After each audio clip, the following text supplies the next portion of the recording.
Hey, everybody. So, only two left. Or Act 4. Juliet has taken Friar Lawrence's advice. She's drank the vial of liquid that he gave her, and it's made it seem like she's dead. Everybody thinks she's dead. Now, just to wait on her to wake up so that Friar Lawrence and Romeo can meet her and she can leave with Romeo. Of course, let's see how this actually works out. So, let's go ahead and jump to our text. So scene or act 5, scene 1.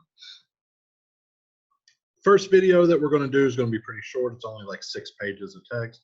The second video is longer. It's about 14 pages. So last scene of the play, it's going to be a longer scene. All right, so we start with Romeo. Romeo's in Mantua. If I may trust the flattering truth of sleep, my dreams presage some joyful news at hand. My bosom's lord sits lightly on his throne, and all this day an unaccustomed spirit lifts me above the ground with cheerful thoughts. A dreamt my lady came and found me dead. Strange dream, that gives a dead man leave to think, and breathes such life with kisses in my lips that I revived, and was an emperor. Ah me, how sweet is love itself possessed when but love's shadows are so rich in joy. So he starts off and he's like, today's going to be a good day. He's like, if I can trust my dreams, then I've got good news coming. All day I've been happy. And I had this weird dream last night that my Juliet found me and I was dead. But she kissed my lips and I rose back from the dead and I became an emperor. It's like, it would be great. How I can't wait to have this woman when just thinking about her makes me so happy. And then comes Balthazar. Balthazar is Romeo's servant. News from Verona. How now, Balthazar? Dost thou not bring me letters from the friar? How doth my lady? Is my father well? How fares my Juliet? That I ask again, for nothing can be ill if she be well. So he's saying, he was like, awesome. It's only been like a day. You know, he left Tuesday morning. It's Wednesday afternoon. You know, he's already freaking out about stuff. But he's like, do you bring me a letter from Friar Lawrence? Did you bring me a letter from Friar Lawrence? How's Juliet? Is my dad okay? But how's Juliet? I'm going to ask you again because as long as she's doing well, nothing can be wrong. And Balthazar says, then she is well, and nothing can be ill. Her body sleeps in Capel's monument, and her immortal part with the angels lives. I saw her laid low in her kindred's vault, and presently took post to tell it you. Oh, pardon me for bringing these ill news, since you did leave it for my office, sir. So he's like telling Romeo that I saw Juliet's dead. You know, I saw them bury her in the Capulet Memorial, in the monument. And I hate to bring you this terrible news, but you did say it was my job to bring you news. And Romeo, of course, is just taken back by this. And is it e'en so? Then I defy you, stars. Thou know'st my lodging. Get me ink and paper and hire horses. I will hence tonight. So he's like, is that true? Then you know what? Stars, fate, fortune, luck, heaven, all of it. I rebel against you. I defy you. He's like, because all this stuff is fate, you know, it's fortune. He said earlier, I am fortune's fool. Remember, they're star-crossed lovers. They're fated for this not to, you know, end well for them. And he's like, heck with it. I rebel against you. I defy you. He says, go get me ink and paper. Get me something to write with and go get horses. I'm leaving tonight. And Balthasar says, I do beseech you, sir, have patience. Your looks are pale and wild and do import some misadventure. He's like, sir, have patience. You look pale and wild, and I'm afraid you're going to hurt yourself. Romeo says, touch, thou art deceived. Leave me and do the thing I bid thee do. Hast thou no letter for me from the friar? He's like, you don't know what you're talking about. You're wrong. Leave me and tell me, go do what I told you to do. He's like, you don't have any news for me from Friar Lawrence? No, my good sir. No matter. Get thee gone and hire those horses. I'll be with thee straight. Balthazar leaves to go do what he told him to do. And Romeo's by himself now and says, well, Juliet, I will lie with thee tonight. Let's see for means. O mischief, thou art swift to enter in the thoughts of desperate men. I do remember an apothecary, and hereabouts he dwells, which late I noted in tattered weeds with overwhelming brows, culling of simples, meager were his looks. Sharp misery had worn him to the bones, and in his needy shop a tortoise hung, an alligator stuffed, and other skins of ill-shaped fishes. And about his shelves a beggarly account of empty boxes, green earthen pots, bladders, and musty seeds. Remnants of pack thread and old cakes of roses were thinly scattered to make up a show. So he's like, I'm going to go lie with you tonight, Juliet. I'm going to, if you're dead, I'll be dead beside you tonight. He's like, let's just figure out how. He says, terrible thoughts, O mischief, thou art swift to enter the thoughts of desperate men. Terrible thoughts come easily to the brains of desperate men. And he's like trying to remember, and he's like, I remember a chemist, a drugstore. And the man looked poor. His store was overgrown. Everything just looked bad.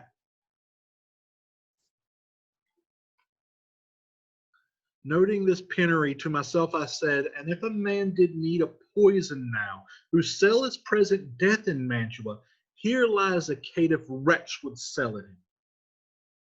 Oh, this same thought did but forerun my need, and this same needy man must sell it to me. As I remembered, this should be his house. Being holiday, the beggar's shop is shut.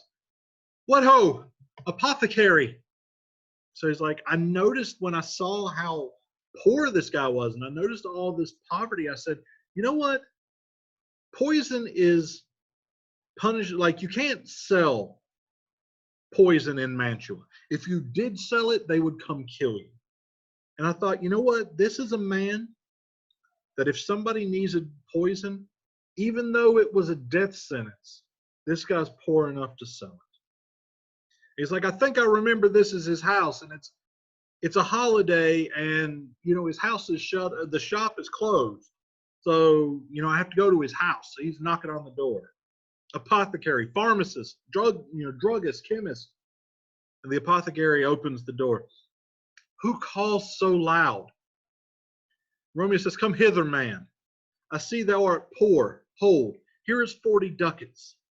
Let me have a dram of poison, such soon spreading gear as will disperse itself through all the veins, that the life-weary taker may fall dead, and that the trunk may be discharged of breath as violently as hasty powder fire doth hurry from the fatal cannon's wound. He's like, I see that you're poor. Here's money.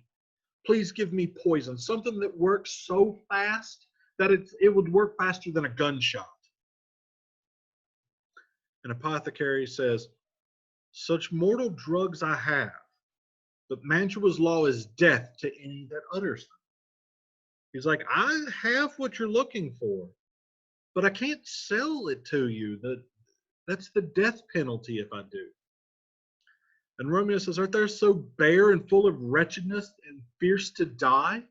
Famine is in thy cheeks, need and oppression starveth in thine eyes, contempt and beggary hangs upon thy back. The world is not thy friend, nor the world's law. The world affords no law to make thee rich. Then be not poor, but break it and take this. So he says, you're so poor and so wretched and you're afraid to die? Your cheeks are thin because of how hungry you are. I can see in your eyes that you're starving. The world isn't your friend, and neither is the law. The world doesn't make laws that are ever going to make you rich. So you know what? Don't be poor. Break the law and take my money.